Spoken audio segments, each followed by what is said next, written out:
तर या संदर्भात बोलण्यासाठी आपल्यासोबत वैशाली दरेकर आहे। वैशाली, 35 ते 40 जण जखमी झाल्याची माहिती आहे।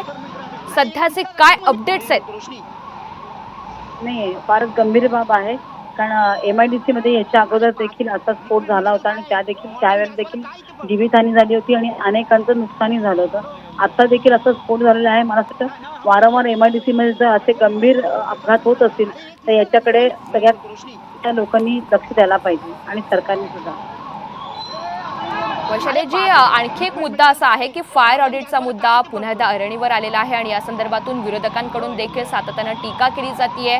तर या संदर्भात आपलं काय म्हणणं आहे? तेच म्हणणं आहे की फायर ऑडिट हे व्हायला पाहिजे की काय आपण उपाययोजना करू शकतो त्यावेळेला काही जर असा अपघात घडला तर।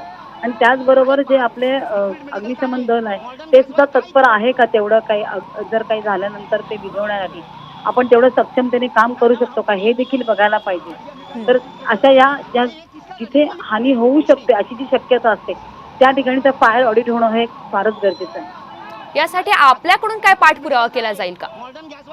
काही नुकसान झालेलं आहे लोकांचं, कारण हा जो स्फोट झाला मला असं वाटतं 1-2-3 किलोमीटरच्या परिघामध्ये अनेक घरांना धक्के पोहोचलेत। रिजन्सी इस्टेट म्हणून आहे तिथे काहीतरी क्लब हाऊसला काचा वगैरे फुटलेल्या आहेत। अशा अनेक घरांमध्ये सुद्धा नुकसान झालं असेल आणि धक्का पोहोचला असेल। तर मला असं वाटतं तेही लक्षात घेतलं पाहिजे की स्फोट केवढा मोठा होता आणि त्या स्फोटामध्ये आजूबाजूच्या कंपनीमध्ये काम करणारे वर्कर्स आणि त्या कंपनीमध्ये काम करणारे वर्कर्स यांना काही जीवितहानी झाली आहे का, यांना काय किती जखमी झाले आहेत का हे देखील बघावं लागेल।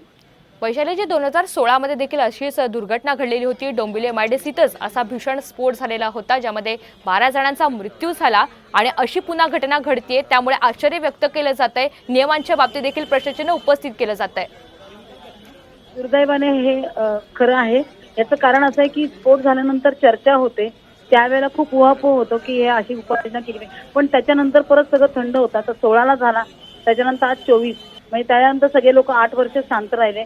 किती उपाययोजना केल्या गेल्या, काय लक्ष दिलं गेलं याबाबत साशंकता आहे। नक्कीच आणि त्यामुळे भीषण अशी ही घटना घडली असंच म्हणावं लागेल। आभारी आहे आपल्या प्रतिक्रियेसाठी। डोंबिवलीमधील MIDC 2 मध्ये हा भीषण स्फोट झालाय आणि या स्फोटामुळे डोंबिवली अक्षरशः हादरून गेलेली आहे। 30 ते 35 जण यामध्ये जखमी झाल्याची माहिती आहे आणि डोंबिवलीमध्ये आपण पाहतो आगडोंब हा आणि त्याचीच ही सध्याची ही दृश्य MIDC मधील कंपनीमध्ये हा भीषण स्फोट झाला। तर या स्फोटानंतर 3 कंपन्यांना आग लागल्याची देखील माहिती सध्या समोर येते।